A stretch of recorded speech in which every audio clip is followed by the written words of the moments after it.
The Mets are a problem, and here is why.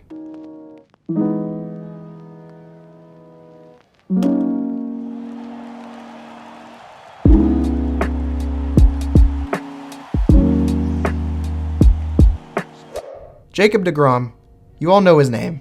Opposing hitters cower in fear when they face him, and his teammates probably cower in fear that he will hit them upside the head for not giving him any run support. Seriously though, this is becoming a serious problem, and a problem that has occurred for far too long. I can no longer remain silent about it, even though I've mentioned at least half a dozen times how furious I am with the Mets offense. Just the other day, I found a stat that is impressive yet terrifying at the same time. Since 2018, when deGrom produced historically great numbers, the Mets have recorded a 36-42 record when deGrom is pitching. Although a 36-42 record isn't the worst possible record known to man, when you have a pitcher like deGrom who has a 2.06 ERA in over 500 innings pitched since 2018, well, that is nothing short of dreadful from the offensive side of the spectrum. Let's take a step back and talk about how awesome deGrom is just in general.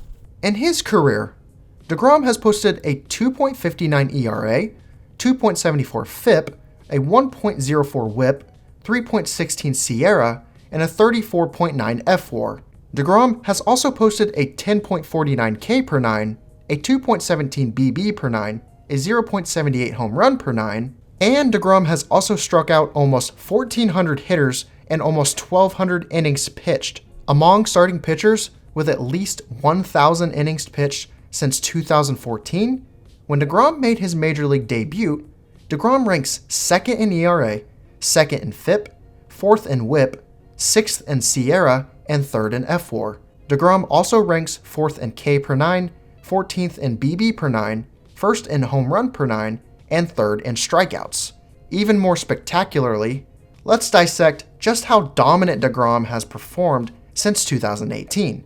Among qualified starters since 2018, deGrom ranks 1st in ERA, 1st in FIP, 2nd in WHIP, 5th in SIERA, and 1st in FWAR. deGrom also ranks 6th in K per 9, 10th in BB per 9, 2nd in home runs per 9, and 3rd in strikeouts. Now that we are all on the same page, let's discuss pitching wins and why the stat is, dare I say, useless. Honestly, who cares? I hear all the time from older generations telling me how valuable errors and batting average are and how I should stop being an analytical nerd and get back to basics. So basically, pitching records are flawed and don't tell us anything productive about a pitcher's performance. Why do I say this?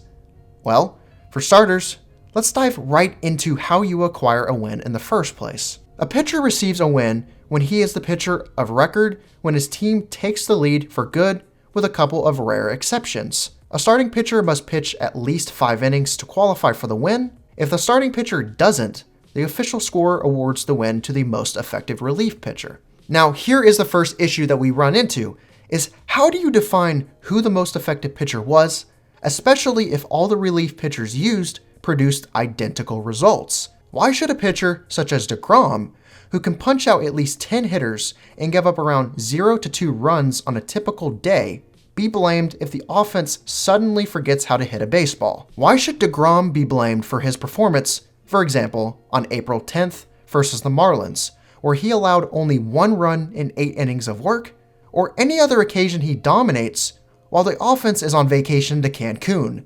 Are you telling me that Jacob deGrom, a pitcher with a 25-20 record since 2018, is not an elite pitcher simply because of the lack of run support he receives? Are you telling me that even after a video game-like season where deGrom posted a 1.70 ERA and contributed 9 wins to his team as a pitcher means he isn't elite and shouldn't be taken seriously? These are the problems I have with pitching records. They fool you into thinking that a starting pitcher is worse than they actually are because of factors such as ineptitude from the offense and poor defense. Last time I checked, deGrom, or any other starting pitcher for that matter, who doesn't receive enough run support, isn't Mike Trout in the flesh and can't possess the bodies of his teammates in order to improve his win-loss record. It makes no valid sense and will never make any valid sense to solely put the blame on a pitcher simply because of the lack of run support, their win-loss record, and dismissing other stats that paint a clear picture of a pitcher's performance, such as FIP and SIERA.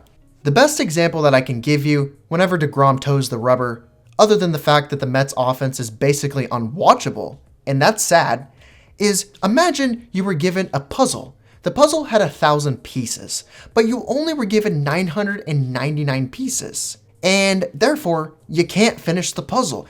And that's kind of where I'm at right now, is that I can't find that missing piece, that missing logic to why the Mets are so unwatchable and so unproductive on the offensive side of the field when deGrom is pitching. It's getting extremely frustrating after time and time again to watch deGrom go out there and pitch his heart out and get no run support. But what's even more frustrating is the people that think deGrom is a bad pitcher because they think that for some reason his win-loss record should reflect his ERA, his FIP, his SIERA, his F4, and these same people just magically believe that deGrom can all of a sudden tell his teammates what to do. He can help his teammates swing a bat properly. Like I said earlier, they think that he can possess the bodies of Pete Alonso and Jeff McNeil and all these hitters and basically become Mike Trout in the flesh. And people are blaming him for this. It's like, how do you blame Jacob deGrom for something that is completely out of his control? It makes no valid sense and it never will. But that is about it, ladies and gentlemen. If you did enjoy the video, make sure you do subscribe.